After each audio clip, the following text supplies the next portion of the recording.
आजचा पहिला श्रावण सोमवार आणि नागपंचमीच्या सणानिमित्त अकलूज येथे सुमारे 10,000हून अधिक महिलांनी एकत्र येऊन पारंपरिक झिम्मा, फुगडी आणि फेर धरायचा कार्यक्रम केलाय.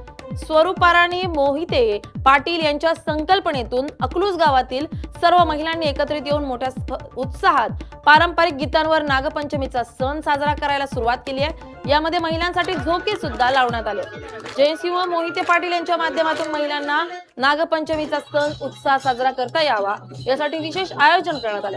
महत्त्वाचं म्हणजे नागपंचमीच्या महिलांच्या पारंपरिक झिम्मा, फुगडी, फेर अशा कार्यक्रमासाठी रेकॉर्ड ब्रेक गर्दी अकलूज मध्ये झालेली दिसून येते.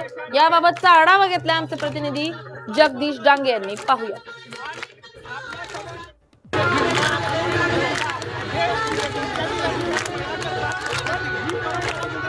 निमित्त अकलूज मध्ये आपण आता आलेलो. तर या नागपंचमीचा सण गेले 3 वर्षापासून मोहिते पाटलांनी सामुदायिकरित्या अकलूज शहर असेल त्या परिसरातल्या काही इतर खेडेगाव असतील या सर्व गावांमधून अकलूज परिसरामध्ये हा सण साजरा केला जातो. आपण होऊ शकतो की साधारण 5 ते 10 हजार महिला या सणाचा आनंद घेतात. आपल्यासोबत फुगडी खेळायला काही इथे काय कधीपासून येतो तुम्ही या कार्यक्रमाला? मी 3 वर्षापासून येतोय.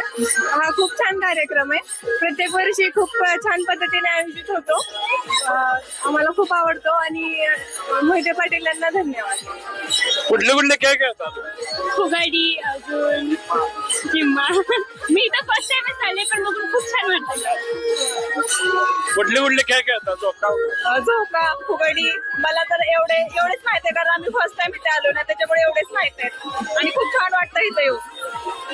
बघितलं की आपण साधारण जिम्मा असेल, फुगडी असेल, जुने जे पारंपरिक खेळ आहेत ते सर्व महिलांना खेळायला मिळतात. महिलांसाठी खूप सुरक्षेची व्यवस्था केलेली आहे. त्याचबरोबर झोका आहे, पाळणे आहेत. जे पारंपरिक जे सण होता त्या पद्धतीनं मोहिते पाटलांच्या वतीनं अकलूज हा सण साजरा केला जातो. अकलूजमधून जगदीश डांगे, LS